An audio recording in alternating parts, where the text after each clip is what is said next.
Level 1. The recruit. You're 21. First day of close protection training, the instructor walks in, looks at the room, and puts a single photograph on the table. A man in a crowd, ordinary looking, nothing remarkable. Find the threat, he says. Everyone stares at the photo. Someone points at a man near the back with his hand in his jacket. The instructor shakes his head. He points at a woman 3 feet from the principal, eyes fixed, not on the principal, on the space beside him. She's watching the gap, he says. That's your threat. He picks up the photo and leaves. That's the first lesson. You don't forget it. Training is 8 weeks. Threat assessment, defensive driving, first aid, firearms handling, surveillance detection, communication protocols. The physical element you expected, fitness tests, restraint techniques, scenario drills. What surprises you is how much of the course is about thinking. Pattern recognition, environmental awareness, the ability to process a crowd, a building, a vehicle, a route, and identify what doesn't belong before anything happens. Your instructor has a phrase he uses constantly. Reaction is already too late. This job is about prevention. You run scenario drills daily. A simulated principal walking into a venue, your job is to identify every entry and exit, every blind spot, every person who doesn't fit the environment. You miss things constantly at first. A camera angle you didn't check, a door you assumed was locked, a vehicle parked facing the wrong direction on a one-way street.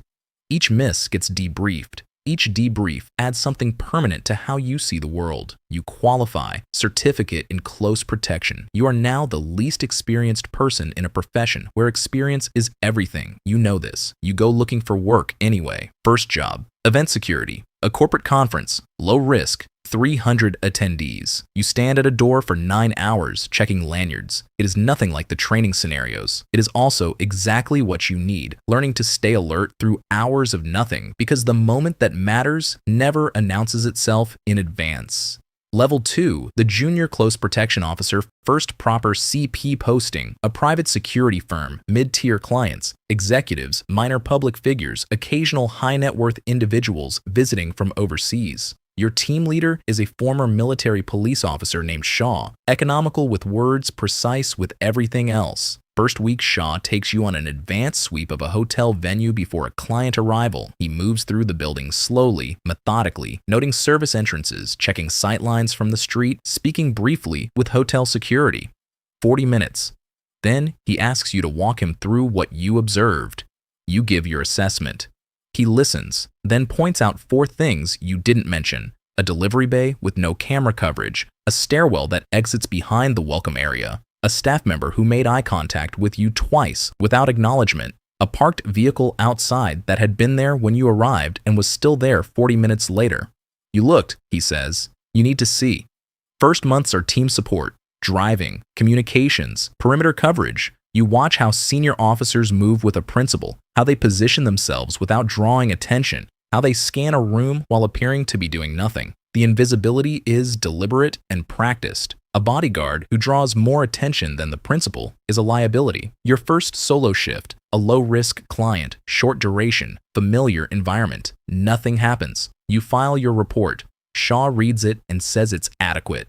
From Shaw, adequate means good. Level 3, the Close Protection Officer, 4 years in. Your own client assignments. Corporate executives mostly. CEOs traveling internationally, board members attending sensitive negotiations, occasionally someone whose threat level is elevated by circumstance rather than profile. You develop your advanced work routine. Every new location, hotel, venue, restaurant, airport, assessed before the principal arrives. Entry and exit routes, nearest hospital, local threat environment. You build relationships with hotel security teams and local liaisons. Preparation is 90% of the job. The other 10% happens when preparation wasn't enough.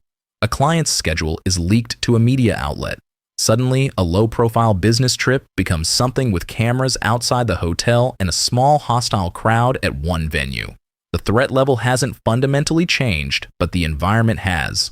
You reroute the day twice, use a secondary entrance you'd identified on the advance, get the client in and out of every location without incident. Afterwards, the client asks how you knew to check the secondary entrance. You tell him you checked all of them. He's quiet for a moment. I never notice you, he says. I mean that as a compliment. You tell him that's the point. Level 4, the Senior Close Protection Officer, 8 years. High-profile clients now. A foreign dignitary visiting for trade talks, a technology executive whose company is involved in contested litigation, a celebrity whose public profile generates constant low-level threat noise that occasionally becomes something real. You lead a small team on a month-long international assignment, 4 countries, multiple venues, constant movement. The advance work alone takes 3 weeks of pre-deployment preparation, local contacts in each country, liaison with national security services in 2 of them, route planning for every leg of every day. Week 2, intelligence comes through of a credible threat, specific enough to change the program, vague enough to require judgment. You convene a threat assessment with your team and the client's personal assistant. You recommend canceling 1 public appearance and rerouting 2 others. The client pushes back. The canceled appearance is important to him. You explain the intelligence clearly without dramatizing it. You tell him the decision is his and the risk assessment is yours. He cancels the appearance. Nothing happens at the original venue. You'll never know if it would have. That uncertainty is permanent in this job. You make peace with it or you don't last. Level 5, the team leader, 12 years. You run protection teams now. Recruitment, training, deployment planning, client liaison. You're in the field less and managing more, and you feel the pull of the field constantly. A new officer on your team makes a positioning error during a client movement. He drifts too far from the principal in a crowded environment. A gap opens. Nothing happens, but it could have. You debrief it the same evening. Not harshly, specifically. You show him on a diagram exactly what the gap looked like from 3 different angles. You explain what it enables and how quickly it can be exploited. He's defensive at first. You let him be. Then you tell him about a positioning error you made in your 3rd year that Shaw debriefed with the same specificity. He listens differently after that. The best thing you can do for someone at his stage is make your own mistakes available to him. Experience is only useful if it transfers. Level 6, the Operations Manager, 16 years. You manage multiple concurrent protection operations, risk frameworks, client consultations, team deployment, post-incident reviews. The tactical decisions happen below you now. Your job is to make sure the people making them have everything they need. A client is targeted, not physically, but a sophisticated surveillance operation against their movements, almost certainly a prelude to something more direct. Your team identifies it through counter-surveillance work during a routine assignment.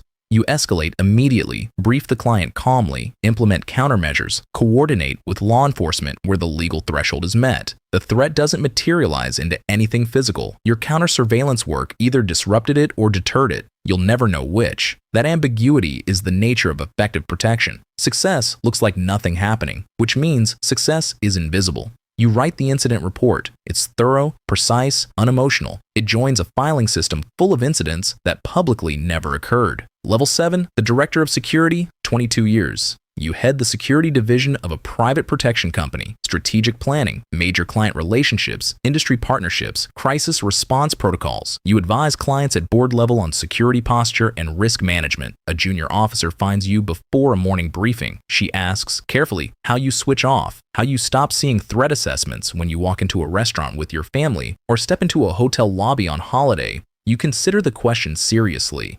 You don't switch it off, you tell her. You just stop fighting it. Eventually, it feels like having good eyesight. You're not working. You just see clearly. She thinks about that. You're already late for the briefing. Level 8, the Principal Security Advisor, 28 years.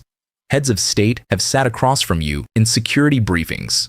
Your assessments have shaped travel programs, event decisions, public appearances for people whose safety affects more than just themselves. You still walk venues sometimes before major operations. Not because you need to, because you want to remember what it feels like to move through a space asking the right questions. You remember the photograph on the first day of training, the woman watching the gap. You remember Shaw pointing at the parked vehicle outside the hotel. You looked. You need to see. Somewhere right now, a new officer is standing at a door for 9 hours checking lanyards, wondering if this is really what the job is. Staying alert through the hours of nothing, learning that the moment that matters never announces itself.